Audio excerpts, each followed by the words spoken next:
ఒక ఆయన ఏమన్నాడంటే, ఈ రోజుల్లో పెళ్లి సంబంధాలు ఎలా సెట్ అవుతున్నాయంటే ABCDFG అని ఒక ఫార్ములా చెప్పారు.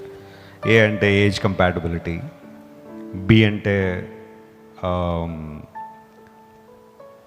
వాళ్ళు బ్యూటీ వెరీ గుడ్. ఎవరో బాగా విన్నారు, ఒకసారి నేను చెప్పారు. బ్యూటీ, అందంగా ఉన్నారా లేదా, అబ్బాయి అందంగా ఉన్నాడా లేదా, అమ్మాయి అందంగా ఉందా. సి క్యాస్ట్ కదా, వాళ్ళ కులం ఏంటి. కులగజ్జి మన భారతదేశాన్ని బాగా గట్టిగా ఏం చేసింది, పట్టి పీడించేస్తుంది ఈ రోజుల్లో. మా కులం అయితేనే అని కొంతమంది పట్టుబట్టేవాళ్ళు ఉంటారు. సంబంధాలు చెప్పేటప్పుడు కూడా మా కుల వాళ్ళని అయితేనే చూడండి లేదా తీసుకురండి అనే ఆశ కలిగిన వాళ్ళు. అండ్ దెన్ డిఫర్డ్ డౌరీ, డబ్బులు ఇవ్వడం, కట్నం.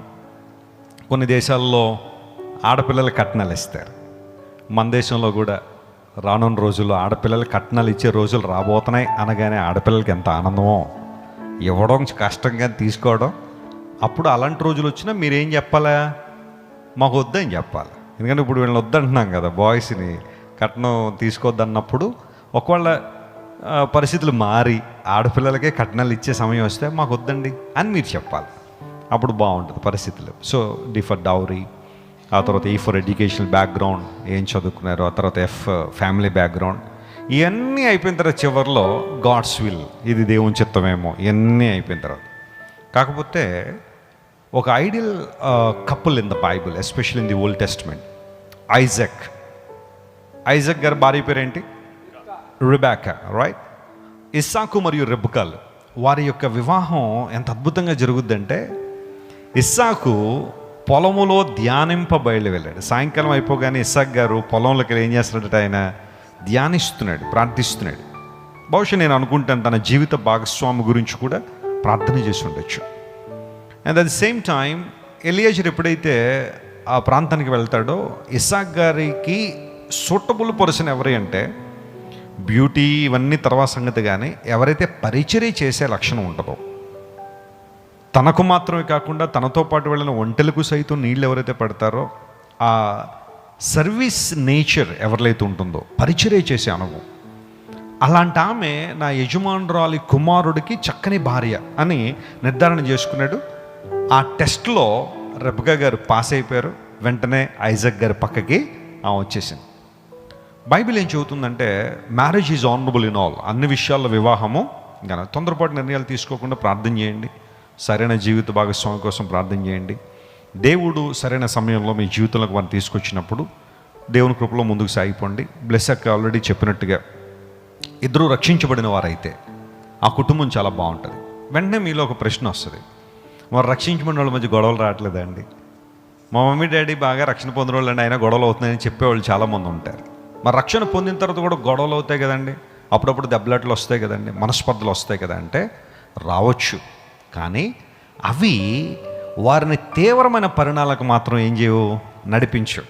ఒక ఎగ్జాంపుల్ చెప్తాను. నోవహు గారు, ఆయన భార్య, 3 కొడుకులు 3 కోడళ్ళు ఓడెక్కేశారు.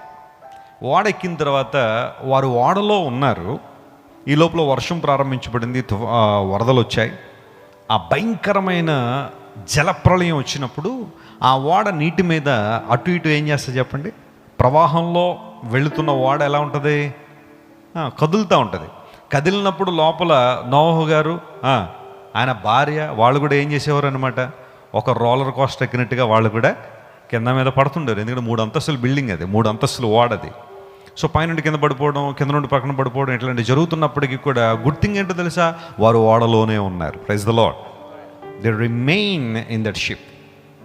సో కొన్నిసార్లు రక్షణ పొందిన తర్వాత కూడా even it's a good choice, ఇది దేవుని చిత్తం అని గ్రహించినప్పుడు కూడా, ఇది దేవుని చిత్తానుసరైన వివాహంలో కూడా చిన్న చిన్న కలతలు రావచ్చు. కానీ వాళ్ళు అతి తీవ్రమైన దుష్పరిణామాలు మాత్రం అయితే ఎదుర్కోరు. వెంటనే సమాధానపడి ప్రభు కృపలో వారు ఏం చేస్తారు, ముందుకు సాగిపోతారు. అందులో మేక్ షూర్ రక్షించబడిన వాళ్ళని ఎన్నుకోవడం చాలా ప్రాముఖ్యమైన విషయం.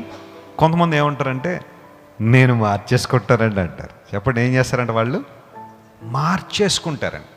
నువ్వు మార్చుకోలేవు, వాళ్ళే నిన్ను మార్చేసే అవకాశాలు కొన్ని ఉండుండొచ్చు. ఎందుకోసం అంటే, ఒక స్టూల్ మీద ఒక ఆయన నిలబడి ఉన్నాడు, ఒక బెంచ్ మీద ఒక ఆయన నిలబడి ఉన్నాడు, కింద ఒక ఆయన ఉన్నాడు అనుకోండి, పాసిబిలిటీస్ ఎక్కువగా పైన కిందకు లాగేయడానికి ఎక్కువ పాసిబిలిటీస్ ఉన్నాయి. కానీ కింద ఉన్నవాడు పైకి ఎక్కడానికి తక్కువ పాసిబిలిటీ ఉంటుంది. ఎందుకంటే ఆ క్రింద ఉన్న వాళ్ళు చేయించి పై నుండి క్రింద ఉన్న వాళ్ళని ఈజీగా లాగేస్తుంటారు. చాలా కుటుంబాలు అదే జరుగుతుంది. కాబట్టి మేక్ షూర్ ప్రేమో దేవుని సన్నిధిలో ఎక్కువగా ప్రార్థన చేయండి.